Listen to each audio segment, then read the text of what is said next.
BJP में एक से एक धुरंधर भरे पड़े हैं। खासकर महिलाओं के लिए इतना सम्मान है इनके दिल में कि जब देखो ये नारी वंदन की ही बातें करते हैं। इसीलिए तो इन लोगों ने बंगाल में रेप विक्टिम की मां को टिकट दे दिया ताकि उस महिला को न्याय मिल सके। अब कुछ देशद्रोही किस्म के लोग कहेंगे कि अगर बीजेपी को सच में रेप विक्टिम को न्याय दिलाना था तो बिना टिकट दिए भी तो न्याय दिला सकती थी। इसके लिए उन्हें उस महिला को वोट साधने की मशीन की तरह इस्तेमाल करने की क्या जरूरत थी।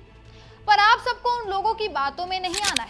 आपको बस ये याद रखना है कि बीजेपी महिलाओं का सम्मान करती है। गलती तो पार्टी के छोटे मोटे नेता या विधायक कर जाते हैं, वरना पार्टी गलत थोड़ी है। उदाहरण के लिए अब इस लड़के को ही देखिए। इसका नाम साई भगीरथ है।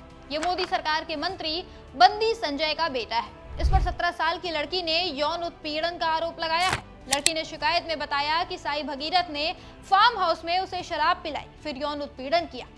फिलहाल तेलंगाना पुलिस ने लड़की की शिकायत पर पॉक्सो में मामला दर्ज कर लिया है। तो वहीं साई भगीरथ ने भी लड़की के परिवार पर एफआईआर लिखवा दी है। इसने आरोप लगाया है कि लड़की के परिवार वाले शादी के लिए दबाव बना रहे थे, परेशान कर रहे थे और पैसे मांग रहे थे।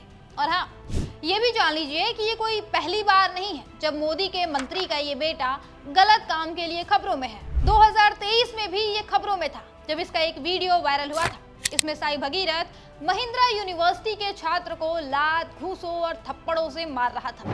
कहने का मतलब है कि साई भगीरथ थोड़ा गुस्सैल किस्म का लड़का है। अब मंत्री का बेटा है तो इतना तो करेगा ही। इसमें ज्यादा परेशान होने वाली बात थोड़ी है।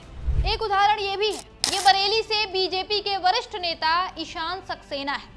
अभी कुछ दिनों पहले ही महिला के साथ छेड़खानी करते पकड़े गए हैं। शादीशुदा होने के बाद भी ये राह चलती महिलाओं को छेड़ते थे। कभी महिला का पीछा करते थे तो कभी रास्ता रोक लेते थे। इसी तरह एक दिन एक महिला अपने बच्चे को स्कूल छोड़कर आ रही थी। नेताजी ने उसे घेर लिया। जब महिला ने इसका विरोध किया तो बीजेपी नेता ने उसे खूब डराया धमकाया और देख लेने की धमकी दी, जिसके बाद महिला ने पुलिस में शिकायत कर दी और अब ये बीजेपी के माननीय नेता गिरफ्तार हो गए हैं। इसी तरह एक नेता राजकमल वर्मा भी हैं, जो ओबीसी मोर्चा के मंडल अध्यक्ष हैं। इन्होंने एक नाबालिग बच्ची की जिंदगी हराम कर दी। ये शख्स बच्ची को कोटा में पढ़ाने का लालच देता था, फिर उसके साथ 2 साल तक लगातार गलत काम करता रहा। धमकी देता था कि किसी को बताया तो जान से मार दूंगा। और तो और, ना सिर्फ उस बच्ची पर बल्कि उसकी बहन पर भी इसकी गंदी नजर थी। कुछ दिनों पहले ही बच्ची ने थाने में तहरीर लिखवाई है। अब बीजेपी के ये छोटे मोटे नेता महिलाओं के साथ दुष्कर्म कर देते हैं तो इसमें पार्टी की क्या गलती है भला।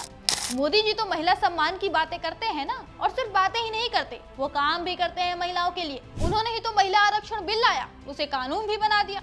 अब भले लागू नहीं कर रहे हैं पर कम से कम बिल तो लाए ना। वैसे जान लीजिए कि देश में महिलाओं के खिलाफ अपराध के मामले लगातार बढ़ रहे हैं। 2014 में पूरे देश में महिलाओं के खिलाफ 3,39,457 मामले दर्ज हुए थे और 2024 में ये बढ़कर 4,41,534 हो गए।